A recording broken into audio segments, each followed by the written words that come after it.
Hello, my name is Tinku Gaderi and I'm gonna record this elaboration 11 in the course GIK2KM, and I chose the assignment 11. So firstly we formulate our null hypothesis, and as we can see here the HO is equal to 42.333 and the H alternative is not equal to 42.75, and we get that result by counting and calculating the mean of all the whole data frame and compare them to each other and see what correlation they have. So to begin, what did we do? Yes, we can see here as firstly we import all of the necessary libraries that is needed for the laboratory, and in this case we will need to make t-test and to get the p-value, so we need the library statistics and also the scipy here, as you can see, scipy stats, and to simplify working with the data frame and the CSV file, we also import pandas as PD in this case. So to begin, yes, we have importing the CSV file here, and I use this kind of method just to make sure that it's because it's a text file, I want to convert it to a CSV file. That's why I use this kind of method and convert the TXT file to a CSV file. So as we can see in the following column, the following lines, here I make sure that for every line there's a for every we count the lines and see what the name of the columns are, and in this case we use a for loop in the CSV reader. So the CSV reader in this case will be the CSV file,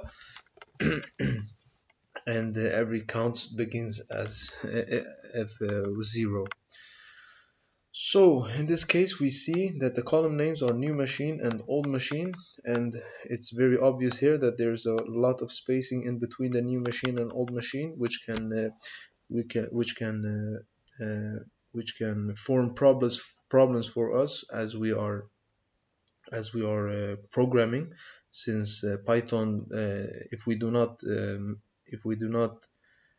make sure that Python knows that there is a lot of spacing and white space, so to speak, then it will count in those spaces when you are working with the name of the columns. So in this case, that's why after first we use the panda, as you can see here, the panda library, and we read the CSV file using PD, and then we print out the file itself. I call it machine file, and as you can see here we get all the 10 tests that has been made on the machines. In this case the new machine has, for example, in the first test it had 40.1 seconds and the old machine had 42.7 seconds, and so on and so forth. And to eliminate the white space which I was speaking about, when we want to print out the data frame in such a way where we could save the data frame both for the new machine in one variable and the old machine in another variable, then we can see that we can see here that we use the del underscore white space equals true, which means eliminate all the white space in between the columns, in short. So here we print out the columns and we can see it's the same as before, and we also get the type of the columns.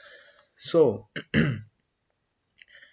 here I strip away, just to make sure to strip away everything that is not string in the variables, and then I provide the variables with their value, in this case new machine here with the data frame new machine and the old machine with the data frame old machine.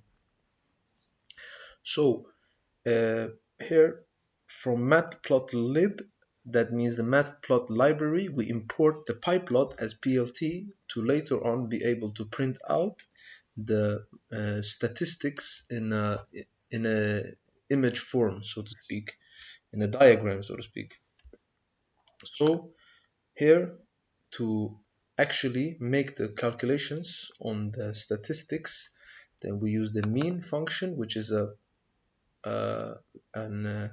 you could say it's a method of the stats, which is from here, as you can see. No, sorry, here from the statistics library. So we use that mean to count out the mean of all the data frame old machine, which is this one here. And we do the same later on for the new machine, and also the median and the standard deviation. So, and we can see that this works. We get all of the values that we were looking for. Also, now we can see that it's too early for that. No, sorry. So we can see the new machine has also similar values, and later on, as I stated earlier, to take out the diagrams, we use the PLT and the histogram, and we title it the old machine time, just to see what time it was for the old machine, and the same thing for the new machine. So here, to confirm our null hypothesis, we add two more variables, that is the old machine mean and the new machine mean, and we make a test for it actually, to find out the p-value. So if the p-value is lower than alpha 0.05, then we know that the HO hypothesis should be null, rejected. So, but firstly, we take out the t-test value, and to do that, we use this formula we have here in front of us, which is the mean of the old machine minus subtracting the new machine mean, divided by the standard deviation, divided by the square root, numpy square root in this case, of the sample size, and the sample size is 10. So we use that because we know we have 10 samples to choose from. And lastly, we find the p-value, and to do that we use the t-test underscore 1samp, and we put in the two values we need. So we need the old machine and the new machine mean. And here we have the hypothesis should not be rejected, since the p-value landed on a value higher than 0.05. And we can see that here, 0.06. So if I run the program, let's see how it plays out.